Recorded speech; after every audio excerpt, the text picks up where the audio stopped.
안녕하세요. 낙성대에 있는 요양보호사 교육원 조교수입니다. 요양보호사 시험 대비 35회 기출문제 풀이를 준비했습니다. 35회 기출문제를 풀면서 내용 설명도 해드립니다. 필기 1부 시작합니다. 1번 문제입니다. 건강한 노화를 위한 방법으로 옳은 것은 1번 여가 활동을 점차 줄인다. 2번 뇌에 자극을 주는 활동을 한다. 3번 체면을 위해 애정 표현은 삼간다. 4번 프라이버시를 위해 대인관계를 자제한다. 5번 체력 증진을 위해 매 시간 고강도 운동을 한다. 답을 찾아보세요. 정답은 2번이죠. 뇌에 자극을 주는 활동을 한다가 답입니다. 자, 우리 요거에 대해서 조금 더 보충 설명을 해드리면 건강을 유지하기 위해 노인의 신체와 활동에 맞는 영양분을 섭취하고 적절한 운동을 실시하는 것인데, 지속적으로 뇌에 자극을 주어서 기억력과 인지력을 유지하고 유전적, 생활습관적 특성을 살펴서 자신에 맞는 음식과 영양 보조식품을 섭취하고요. 고혈압, 당뇨, 비만 그 밖의 질병 유무를 확인하고 신체 기능에 적합한 운동을 지속적으로 하는 것이 건강한 노화를 위한 그 방법이고, 또 두 번째로는 노인 스스로 자신감과 역할이 상실되지 않도록 사회적 관계를 유지하는 생산적인 활동을 하는 게 건강한 노화를 위한 방법이라고 하겠습니다. 자, 2번 문제입니다. 다음과 같은 노년기의 특성은 환경이 새롭게 변하는 것을 두려워함, 나이가 들면서 자신에게 익숙한 습관을 고수함. 자, 1번 보기입니다. 의존성 증가, 2번 경직성 증가, 3번 사회성 증가, 4번 우울감 증가, 5번 과거 회상의 증가. 답을 찾아보세요. 정답은 2번이죠. 경직성의 증가. 자, 경직성의 증가 조금 더 보충 설명해 드리면 매사에 융통성이 없어지고 새로운 기구를 사용하거나 새로운 방식으로 일 처리하는 것을 저항하는 것을 우리가 경직성의 증가다 해서 고집스럽다, 융통성이 없다 이렇게도 이야기하는 거죠. 자, 3번 문제입니다. 노인장기요양보험 제도의 목적은 1번 직업능력 개발을 통한 고용 촉진, 2번 최저생활보장을 통한 자활의혹 고치, 3번 안정적 노후를 위한 소득보장 체계 마련, 4번 업무상 재해 보상을 통한 사회복귀 지원, 5번 일상생활이 어려운 노인의 가사 및 신체활동 지원. 정답을 찾아보세요. 정답은 5번이죠. 일상생활이 어려운 노인의 가사 및 신체활동 지원이 답입니다. 자, 4번 문제입니다. 노인 장기 요양 인정 신청 및 판정 절차에 대한 설명으로 옳은 것은, 자, 1번 최종 등급 판정은 요양기관에서 한다. 2번 방문 조사는 교육을 이수한 장기요양기관 직원이 한다. 3번 지자체는 장기요양 인정서를 국민건강보험공단에 제출한다. 4번 결핵으로 신체활동이 어려운 60세 남자는 급여 대상자이다. 5번 표준 장기 요양 이용 계획서는 국민건강보험공단이 수급자에게 제공한다. 답을 찾아보세요. 정답은요? 5번이죠. 표준 장기 요양 이용 계획서는 국민건강보험공단이 수급자에 제공한다가 맞습니다. 그 이후에 또 뭘 주죠? 장기요양 인정서도 주죠. 1번부터 살펴보면 최종 등급 판정은 장기요양 기관이 아니라 뭔가요?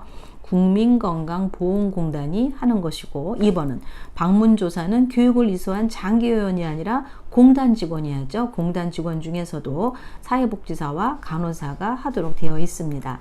그 다음에 지자체가 국민건강보험공단 인정서 하는 게 아니라 지자체에서는 장기요양 기관의 설립 신고 및 지도, 감독을 하는 게 바로 지자체에서 하는 것이고, 결핵으로 신체활동이 어려운 60세 남자이기 때문에 나이에서 걸립니다. 급여 대상자가 아닙니다. 60세 남자가 급여 대상자이려면 치매, 뇌졸중, 파킨슨 이렇게 뇌혈관 질환이어야 되지, 결핵은 뇌혈관 질환이 아니기 때문에 65세가 넘어가야 됩니다. 그래서 정답은 5번 표준 장기 요양 이용 계획서는 국민건강보험공단이 수급자에게 제공한다가 답입니다. 5번입니다. 장기요양 급여 중 시설급여에 해당하는 것은 1번 단기보호, 2번 복지용구, 3번 가족요양비, 4번 주야간 보호, 5번 노인 요양 공동생활 가정. 답을 찾아보세요. 정답은요? 5번이죠. 노인 요양 공동생활 가정이 답입니다. 그 이외에 장교양급여 시설급여에 해당하는 것은 노인 요양시설, 다시 말하면 우리가 요양원이라고 하는 거죠. 그러면 1번인 단기보호와 2번인 복지용구대여, 4번 주야간 보호는 우리가 뭐라 그럽니까? 재가급여라고 얘기를 하겠고요. 3번인 가족요양비는 특별현금급여라고 얘기를 하죠. 그래서 문제에서 시설급여이기 때문에 5번 노인 요양 공동생활 가정이 정답입니다. 6번입니다. 노인 장기 요양 보험 표준 서비스 중 정서 지원 서비스를 제공한 것은 1번 목욕을 도왔다. 2번 외출 시 동행하였다. 3번 생활 상담을 해주었다. 4번 체위를 변경해 주었다. 5번 화장실 이용을 도왔다. 답을 찾아보세요. 정답은 3번이죠. 생활 상담을 해주었다. 자, 표준 서비스 중 정서 지원 서비스에 해당하는 것은 생활 상담도 있지만 또 뭐가 있습니까? 의사소통 도움이 있고 말벗, 격려, 위로가 다 정서 지원 서비스예요. 그럼 1번부터 보시면 목욕을 도운 거는 신체활동 지원이죠. 외출 시 동행하는 것은요, 개인활동 지원이겠고, 체위 변경을 해주었다, 신체활동 지원입니다. 화장실 이용을 도왔다, 역시 신체활동 지원입니다. 이렇게 표준 서비스 문제가 늘 한 문제씩 나오고 있습니다. 7번입니다. 요양보호사가 관찰자 역할을 수행하는 것은 1번 대상자의 입장에서 편들어준다. 2번 기관장에게 대상자 정보를 전달한다. 3번 지식과 기술로 대상자의 불편함을 경감한다. 4번 대상자의 맥박, 호흡 및 심리적 변화를 살핀다. 5번 대상자가 능력을 최대한 발휘하도록 지지한다. 정답을 찾아보세요. 정답은요, 4번이죠. 대상자의 맥박, 호흡 및 심리적 변화를 살핀답니다. 1번부터 보시면 대상자의 입장에서 편들어준다는 옹호자의 역할이죠. 2번 대상자 정보를 전달하는 것은 정보 전달자 역할이고, 자 3번 지식과 기술로 대상자의 불편을 경감한다는 숙련된 수발자의 역할이 되겠죠. 그 다음에 5번 대상자가 능력을 최대한 발휘하도록 지지한다. 이거는 동기유발자의 역할이라고 보면 되겠습니다. 자, 우리 문제에서 관찰자 역할이기 때문에 4번 대상자의 맥박, 호흡 및 심리적 변화를 살핀다가 정답입니다. 8번입니다. 다음 사례는 시설 대상자의 권리 중 어떤 것에 위배되는가? 대상자가 매트리스가 푹 꺼져서 허리도 아프고 잠도 안 와. 요양보호사는 어쩔 수 없어요. 여기는 모두 같은 매트리스를 사용하고 계시니 그냥 쓰세요. 자, 1번입니다. 신체 구속을 받지 않을 권리. 2번 사생활과 비밀 보장에 관한 권리. 3번 차별 및 노인 학대를 받지 않을 권리. 4번 안락하고 안전한 생활 환경을 제공받을 권리. 5번 자신의 재산과 소유물을 스스로 관리할 권리. 정답은요, 4번이죠. 안락하고 안전한 생활 환경을 제공받을 권리. 이게 답입니다. 권리 문제도 꼭 매 시험마다 한 문제씩 나오고 있습니다. 자, 9번입니다. 다음 내용에 해당하는 노인학대 유형은, 자, 네모 박스에 있는 내용 보시면 물건을 파손하는 행위로 위협함, 집 바깥으로 나가지 못하게 통제함. 자, 1번 보기입니다. 방임, 2번 유기, 3번 신체적 학대, 4번 정서적 학대, 5번 경제적 학대. 답을 찾아보세요. 자, 정답은 3번 신체적 학대죠. 요 유사한 문제가 얼마 전에도 나왔었는데, 신체적 학대하면은 우리 몸에 위협을 받는 것도 있지만 신체를 강제적으로 억압하거나 신체적 해를 가져올 위험성이 큰 행위로 노인을 협박하거나 위협하는 것도 신체적 학대고, 신체적으로 생존을 위협할 수 있는 행위들, 또 약물을 사용하고 노인의 신체를 통제하는 행위나 노인이 원하지 않는데 수행하기 어려운 노동을 시키는 것 다 신체적 학대입니다. 그래서 제한된 공간에 가두어서 강제로 가두거나 노인의 거주지 출입을 통제하는 것 다 신체적 학대에 해당하는 것입니다. 그래서 9번에다 바깥으로 못 나가게 하고 물건을 파손하는 행위로 위협하는 것 3번 신체적 학대에 해당하겠습니다. 10번입니다. 다음즉 언어적 성희롱에 해당하는 행위는 1번 뒤에서 껴안는다, 2번 가슴 부위를 만진다, 3번 음란한 사진을 보여준다, 4번 자신의 성기를 보여준다, 5번 과거 성관계 사실을 묻는다. 여기서 물어보는 것은 언어적 성희롱입니다. 자, 정답은요 5번이죠. 과거 성관계 사실을 묻는다. 그 이외에 언어적 성희롱에 해당하는 것은 음란한 농담, 음탕하고 상스러운 이야기, 외모에 대한 성적인 비유와 평가, 성적 관계 강요나 회유를 하거나 음란한 내용의 전화를 통화하거나 회식 자리 옆에서 앉아서 술 따르는 것 다 언어적 성희롱에 해당하는 거고 보시면 되겠습니다.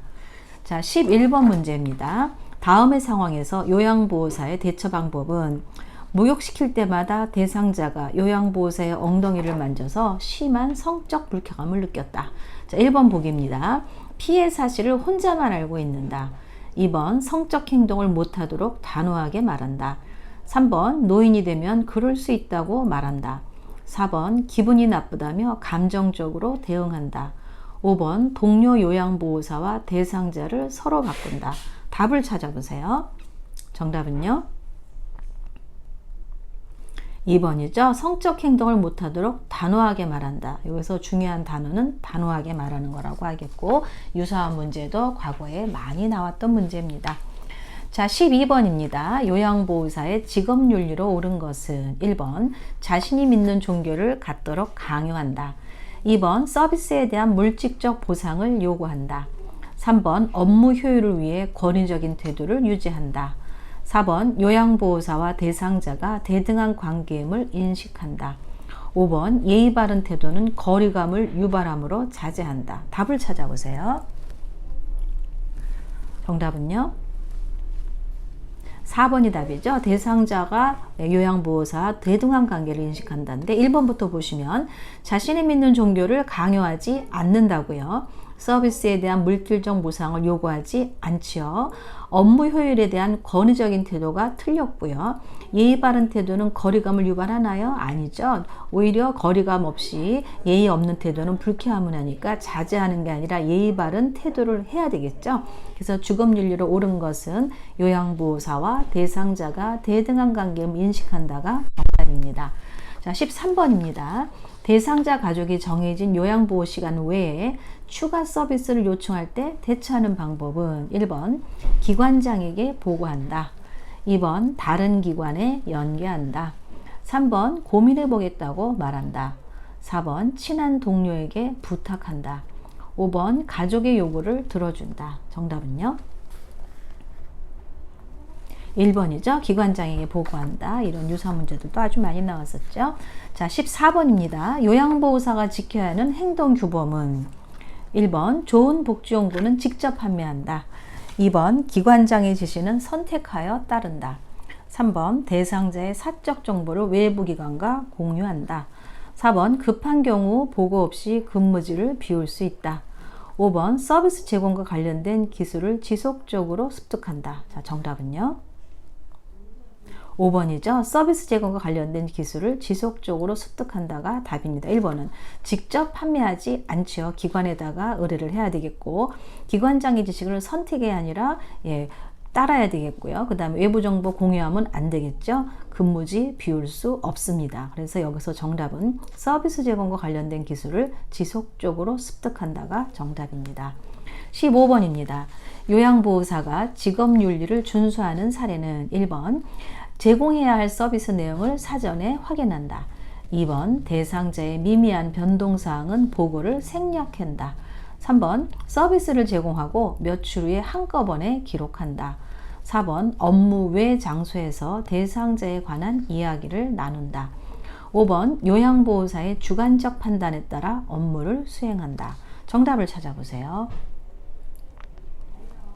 정답은요 1번이죠. 제공해야 할 서비스를 사전에 확인한다. 여기서 중요한 단어는 사전입니다. 사후 이렇게 나온 적도 많이 있는데 미리 확인을 하고, 두 번째는 보고를 생략하면 안 되겠죠. 그 다음에 제공하고 한꺼번에 기록하면 정확성이 떨어져요. 그때 기록을 해야 되겠고, 자 4번 업무 외 장소에서 대상자에 관한 이야기는 나누면 안 되겠고요. 요양보호사의 주관적 판단이 아니라 객관적인 원인이 되는 거죠. 그래서 객관적이라서 주관적인 게 틀렸습니다. 16번 문제입니다. 요양보호사가 업무를 수행할 때 근골격계 질환 발생 위험이 적은 경우는 1번 무거운 물건을 드는 경우, 2번 불편한 자세로 작업하는 경우, 3번 반복적으로 같은 동작을 하는 경우, 4번 어두운 조명에서 야간 작업을 하는 경우, 5번 미끄럽지 않고 편편한 바닥에서 작업하는 경우. 정답은요? 5번이죠. 미끄럽지 않고 편편한 바닥에서 작업하는 경우가 근골격계 질환 발생이 적은 것이고, 1번, 2번, 3번, 4번 무거운 물건을 들고 불편한 자세를 작업하고 반복적으로 같은 동작을 하고 어두운 조명에서 야간 작업을 한다면 잘 발생할 수 있는 위험한 환경이라고 볼 수 있겠죠. 예, 그래서 16번의 답은 5번입니다. 17번입니다. 오음에 감염된 대상자를 돕는 방법으로 옳은 것은 1번 공용 혈압계를 사용한다. 2번 맨손으로 가려운 것을 긁어준다. 3번 증상이 있는 부위에만 약을 바른다. 4번 대상자가 사용한 침구류를 다른 대상자의 물품과 함께 세탁한다. 5번 대상자 접촉한 사람은 증상 유무와 상관없이 함께 치료한다. 정답은요? 5번이죠. 대상자 접촉한 사람은 증상 유무와 상관없이 함께 동시에 치료한다가 답입니다. 이 오음에 관한 문제도 여러 번 나왔었는데 조금 더 살펴보면, 자, 3번에 있는 증상이 있는 부위에만 아니라 목에서 발끝까지 온몸에 약을 바르게 되겠고요. 자, 4번 침구류는 분리해서 세탁을 하게 되겠죠. 그래서 치료에 대해서 조금 더 말씀드리면, 머리나 얼굴, 마비로 인해서 수축된 굴곡된 부위도 빠뜨리지 않고 발라야 되겠고, 개인 위생을 철저히 하고 내이 및 침구류를 뜨거운 물로 10에서 20분간 세탁한 후에 건조시키고, 세탁 후에는 3일 이상 사용하지 않습니다. 세탁이 어려운 것은 3일 이상 햇빛을 쬐거나 다리미로 다린 후 사용하는 게 오음에 대한 관리 방법이라고 하겠습니다. 최근 몇 회의 요양보호 시험이 1번부터 17번까지가 우리 교재 제1장 요양보호 개론에서 나오고 있습니다. 참고하시기 바랍니다. 여기까지 필기 일부 풀이였습니다. 자세한 내용은 제가 명시해드린 교재 페이지를 참고하시기 바랍니다. 감사합니다.